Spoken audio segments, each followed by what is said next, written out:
cabdiqani ibraahim salafi xogayaa xidhiidhka gobolada iyo degmooyinka xisbiga mucaaradka Kowcid oo warbaahinta kula hadlaya xarunta xisbigaasi ayaa soo jeediyey in la kala diro guddiga ka garnaqida dacwadaha dhulka isagoo arrintaasi ka hadlayna wuxuu yidhi oo gudoomiye u yahay gareeqaan Yuusuf Maxamed Diiriye sidaynu wada ogsoonahay guddidaasi waa guddi unconstitutional ah waana guddi mar baahi loo qabay la magacaabay sida guddida abaaraha oo kale guddida abaaruhu aanay mar walba u shaqeeynin waqti baahi gaar ah loo qabay baa la magacaabay waqtigii la magacaabayna waxay ahayd sida warqadda halkan ku cad sida ku cad oo waqtigii la magacaabay waxa la magacaabay 2017 bishii saddexaad afarteedii sida ku cad xeerkan xilkooduna waa 2 sano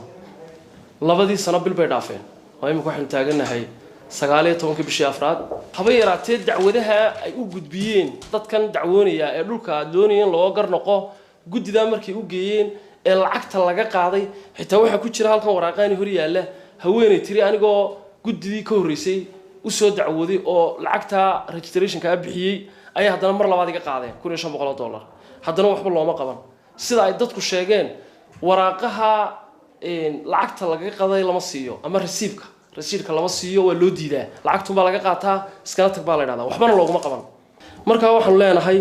waxaan ugu baaqaynaa hanti dhowrka guud ee qaranka arinta inuu galo oo uu ka warkeeno waa shaqadiisii dacwadaha dadka lacagta laga qaaday waxba loogu qabanayn waxaan ugu baaqaynaa maxkamadda guud gudoomiyaha maxkamadda guud in iyaduna arinta soo fargeliyo oo baaris dhameystiran ka sameeyo arinta waxa kalifeena warkeeda soo cadeeyo in dadka lacagta la gurto musuqmaasuqa sidoo kale waxaan ugu baaqaynaa xukuumadda uu hogaamiyaha ka yahay Muuse Bixi Cabdi in guddidan waqtigeedu dhamaadeen mar dambe la soo celin maadaama aan baahina loo qabin waqtigii loo baahnaa baahideedii la dhamaatay dacwadihii dhulkana ay maxkamadii degmada aynu haysano tii gobolka aynu haysano tii dastuurigeeda aynu haysano dhanka kale xogayuu wuxuu ka hadlay gaadiidka dadweynaha ee loo yaqaan basaska oo maalmihii ugu dambeeyay shaqo joojin sameeyay marka waxa weeye 2 cisho isku dhamaan basbar Hargeysa bixin dadkii ay isku xanibneen waliba maalintii roobdoonta ayay ahayd dadkii waxay roobdoonta u raacaan bay waayeen kaliya cabashada basaskaasina halkan ayay anaga inta soo goor noogu timi oo noo soo cawdeen basasku waxay ka cabanayaan waa cashuur bixiyaal hadee badankii dadka u shaqeeya